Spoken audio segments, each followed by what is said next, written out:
নমস্কাৰ বন্ধু বান্ধৱীসকল, আপোনালোক সকলোকে জুস্মি এণ্টাৰটেইনমেণ্ট ইউটিউব চেনেলটিলৈ স্বাগতম জনাইছোঁ। আশা কৰোঁ আপোনালোক সকলো ভালে আছে। এই থালিখন দেখিছেনে? এই থালিখন কাৰ কাৰ প্ৰিয় বাৰু? আপোনালোকে এই থালিখনক কি বুলি নাম দিয়ে? আমি এখন বইল ভাতৰ থালি বুলি কওঁ। ইয়াত কোনো ধৰণৰ মছলাযুক্ত বস্তু, তেল দি ভজা পৰা বস্তু ব্যৱহাৰ কৰা নহয়। এই থালিখনত সকলোবোৰ বস্তু বইল কৰি বনোৱা হয় আৰু এই থালিখন আমাৰ সমাজত অতি গুৰুত্বপূৰ্ণ থালি। এই থালিখন যিসকল লোকৰ কোনো কাৰণবশতঃ মছলাযুক্ত বস্তু, তেলজাতীয় বস্তু খোৱাত বাধা আছে, তেওঁলোকে এই থালিখন অতি তৃপ্তিৰে গ্ৰহণ কৰিব পাৰিব। আমাৰ এই থালিখন ঘৰত প্ৰায়ে ব্যৱহাৰ কৰি থাকোঁ আৰু আজি এই থালিখন প্ৰস্তুত কৰিবলৈ মইনো কি বস্তু ব্যৱহাৰ কৰিছিলোঁ তাকে আপোনালোকৰ লগত শ্বেয়াৰ কৰোঁ। সাধাৰণতে আপোনালোকে বইল মগুখন নেমু দি খায়। আজি মই বনাই দেখুৱাম ঔটেঙাৰ লগত। এয়া চাওক, আমাৰ বাৰীৰে ঔটেঙা। এইখিনি ফলা মগু। এই ফলা মগুখিনি মই প্ৰায় 3 ঘণ্টামানৰ আগতেই তিয়াই ৰাখিছোঁ।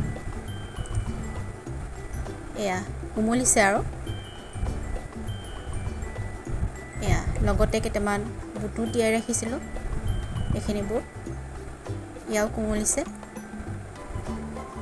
এতিয়া আটাইখিনি মই ধুনীয়াকৈ ধুই পখালি মগু মাহখিনিৰ চকৰাখিনি গুচাই ধুনীয়াকৈ ধুই এয়া ৰেডি কৰি লৈছোঁ।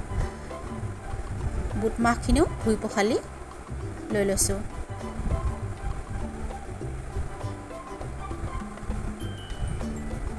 ঔটেঙাটো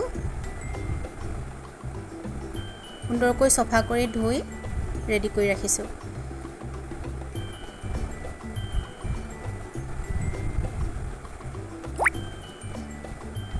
আৰু পিটিকাৰ বাবে আলুখিনি বাকলি গুচাই সুন্দৰকৈ ধুই লৈছোঁ। লৈ এইখিনি বইল কৰিম।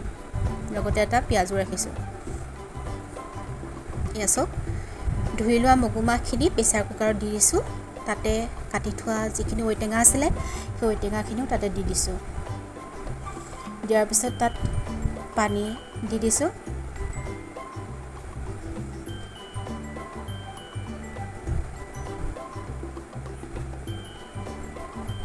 তাৰপিছত তাতে অকণমান পৰিমাণ অনুসৰি নিমখ দি দিব আৰু মই নিমখ দিয়াৰ পিছত পানীখিনি দি প্ৰেছাৰ কুকাৰটো সাফৰটো মাৰি গেছটো উঠাই দিছোঁ বইল হ'বৰ কাৰণে। দালিখিনি বইল হয় মানে মই চাটনিৰ বাবে এয়া ৰেডি কৰি ৰাখিছোঁ। ইয়াত চিনি পাইছে চাগে আপোনালোকে নৰসিংহ পাত, মান ধনিয়া পাত, লগতে অকণমান আদা আৰু কেইফুটামান নহৰু লৈ লৈছোঁ। এয়া ধুই থোৱা মগুখিনিৰ পৰা অকণমান ৰাখি থৈছোঁ চাটনিৰ বাবে। এয়া মগু মাহখিনি তাতে মই দি দিছোঁ। এয়া নৰসিংহ পাত,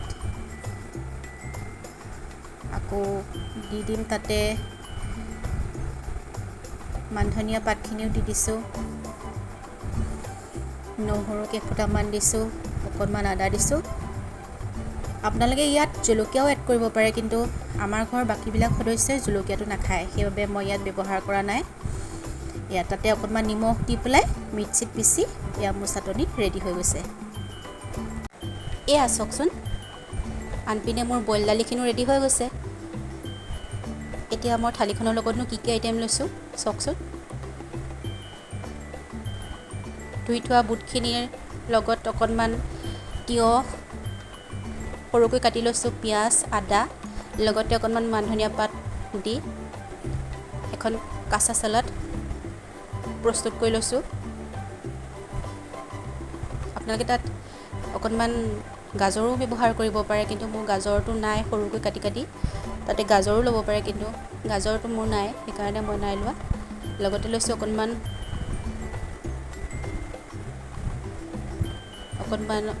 প্ৰস্তুত কৰি ৰখা চাটনিখিনি অকণমান লৈ লৈছোঁ অকণমান পিটিকাটো সকলো কৰিব জানেই, আলুগুটি পিটিকা সকলোৱে কৰিব জানে। লগতে আইটেমটো অকণমান বঢ়াওঁ বুলি ভাবিলে আপোনালোকে কেইটামান বুট নিমখ অকণমান দি বইল কৰি ল'ব পাৰে। মই সকলোখিনি সামগ্ৰীতে ধনিয়া পাত ব্যৱহাৰ কৰিলোহেঁতেন যদি থাকিলেহেঁতেন। এতিয়া কিন্তু ধনিয়া পাত পাবলৈ নাই, সেইকাৰণে ধনিয়া পাতটো মই ব্যৱহাৰ কৰা নাই। এয়া চাওকচোন, থালিখন আমাৰ খোৱাৰ উপযোগী হৈ গৈছে। এই থালিখন আমি ঘৰততো খাই ভাল পাওঁৱেই, কিন্তু বিশেষকৈ ধৰ্মীয় অনুষ্ঠান যেনেকৈ গীতা পাঠ, ভাগৱত পাঠ, নামঘৰত যিবিলাক অনুষ্ঠান হৈ থাকে সেইবিলাক অনুষ্ঠানত এই থালিখন খাই অতি বেছি তৃপ্তি পাওঁ। আপোনালোকে কেনেকুৱা পায় নাজানো বাৰু, কিন্তু মই হ'লে বহুত বেছি তৃপ্তি পাওঁ। এয়া চাওকচোন, আপোনালোকে যেতিয়া বেছিকৈ গৰম পৰে তেতিয়া এই থালিখন এবাৰ ব্যৱহাৰ কৰি চাবচোন, খুব ভাল পাব। এই থালিখন খুব সহজতে প্ৰস্তুত কৰিব পৰা থালি আৰু অতি তৃপ্তিদায়কো। থালিখনত মই অন্য কোনো নতুন ৰূপ দিবলৈ যোৱা নাই। আমি সাধাৰণতে ঘৰত যেনেদৰে খাদ্য খাওঁ ঠিক তেনেকৈয়ে আপোনালোকৰ লগত থালিখন শ্বেয়াৰ কৰিলোঁ। গতিকে ভিডিঅ'টো আজিলৈ ইমানেই।